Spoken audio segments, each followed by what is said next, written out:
주신에 감사한 5분 묵상, 오늘은 창세기 41장 37절에서 45절의 말씀을 통해 인생 대역전의 비결, 하나님과 동행하는 삶이라는 제목으로 은혜를 나누겠습니다.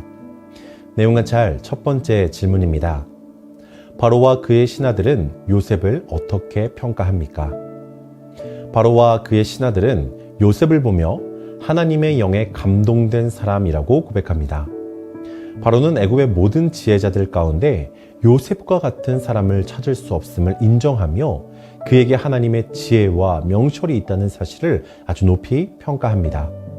이는 애굽의 왕조 안에서 수많은 신들의 계시를 중시하던 이 애굽 문화 속에서도 요셉의 지혜가 단순한 인간의 지혜를 뛰어넘는 신적 차원의 것임을 인정한 것입니다.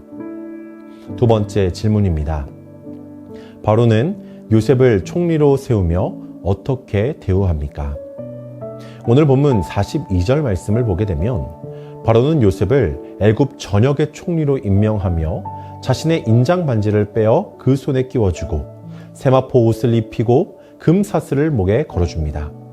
또 왕의 버금수레에 요셉을 태우고 모든 백성이 무릎 꿇게 했습니다. 바로는 요셉에게 애굽 온 땅을 다스리는 권세를 위임하고 그에게 아스나스를 아내로 주어 이방인이 아니라 완전한 애굽의 귀족 신분으로 세워준 것입니다. 연구와 묵상입니다. 바로가 죄수의 신분이었던 요셉에게 애굽 총리라는 중책을 맡긴 이유는 무엇입니까?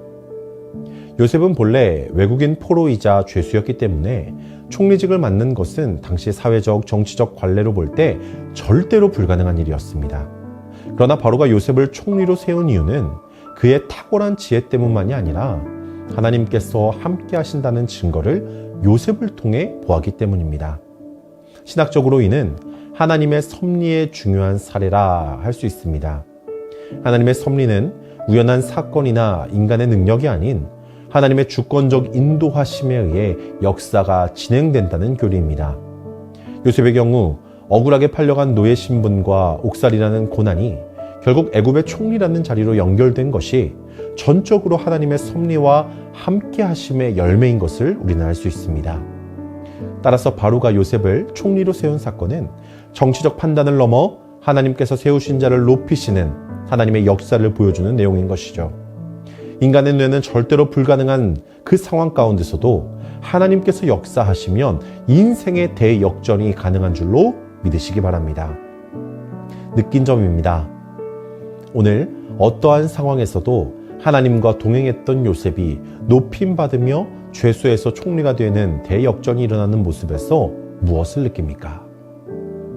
요셉은 억울하게 노예로 팔려가고 모함으로 감옥에 갇혔지만 그 어떤 순간에도 하나님을 원망하거나 포기하지 않았습니다. 우리의 삶에도 요셉과 같은 불합리하고 답답한 상황이 찾아올 때가 있습니다.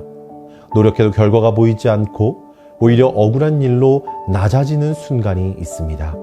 그러나 그때 하나님과 동행하는 사람에게는 반드시 새로운 길과 역전의 은혜가 주어진다는 사실을 요셉을 통해서 우리는 확인하게 됩니다. 미국의 유명한 흑인 가수이자 가스펠의 음악의 아버지라 불렸던 토마스 앤드류 도르시는 33살의 젊은 나이에 아내와 아이를 동시에 잃는 슬픔을 겪었습니다. 그는 절망 가운데 쓰러졌지만 다시 하나님의 위로를 붙들며 동행하심을 붙들며 그 아주 유명한 찬양을 작곡하게 되었고 이 곡은 수많은 사람들을 살리는 은혜의 찬송이 되었습니다.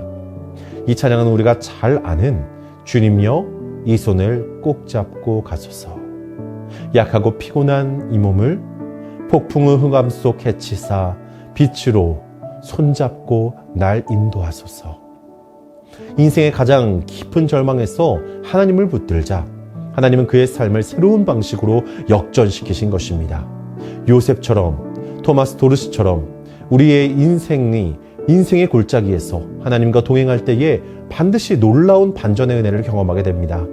지금 내 삶이 답답하게 막힌 것처럼 보일지라도 낙심하지 않고 하나님의 때를 기다리며 그분과 동행하는 것이 가장 지혜로운 길임을 믿으시기 바랍니다. 결단과 적용입니다. 내가 하나님의 뜻을 따라 성실하고 정직하게 행동함으로 높임받은 적은 언제입니까? 오늘 하나님과 동행하며 그분의 뜻에 따라 살기 위해 무엇을 실천하겠습니까? 오늘 이렇게 결단하며 함께 기도하기 원합니다.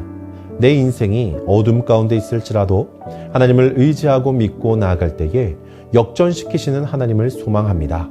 약한 자를 강하게 하시고 연약한 자를 들어 사용하시는 하나님을 기대하며 요셉처럼 하나님과 동행하는 삶을 살게 하여 주시옵소서. 역전의 하나님을 기대하게 하여 주시옵소서. 이렇게 결단하며 오늘 하루도 말씀으로 승리하시는 우리 모든 성문교회 성도님 되시기를 주님의 이름으로 간절히 축복합니다. 아멘. 오늘 들은 말씀을 놓고 함께 기도할 때에 하나님과 동행할 때에 인생의 대역전을 이루어 주시는 우리 하나님을 경험하게 하여 주시옵소서. 두 번째로 담임 목사님을 위해서 기도하기 원합니다. 담임 목사님께 영육간의 강건함을 더해 주셔서 맡겨주신 사명을 충성되이 감당하시는 우리의 목자, 우리의 목사님 되실 수 있도록 기도하기 원합니다. 마지막으로 영가족을 위해서 기도할 때에 육신의 질병으로 어려움 가운데 있는 성도들을 기억하시고 치료하시고 회복해 하시는 손으로 만져주시기를 기도하기 원합니다.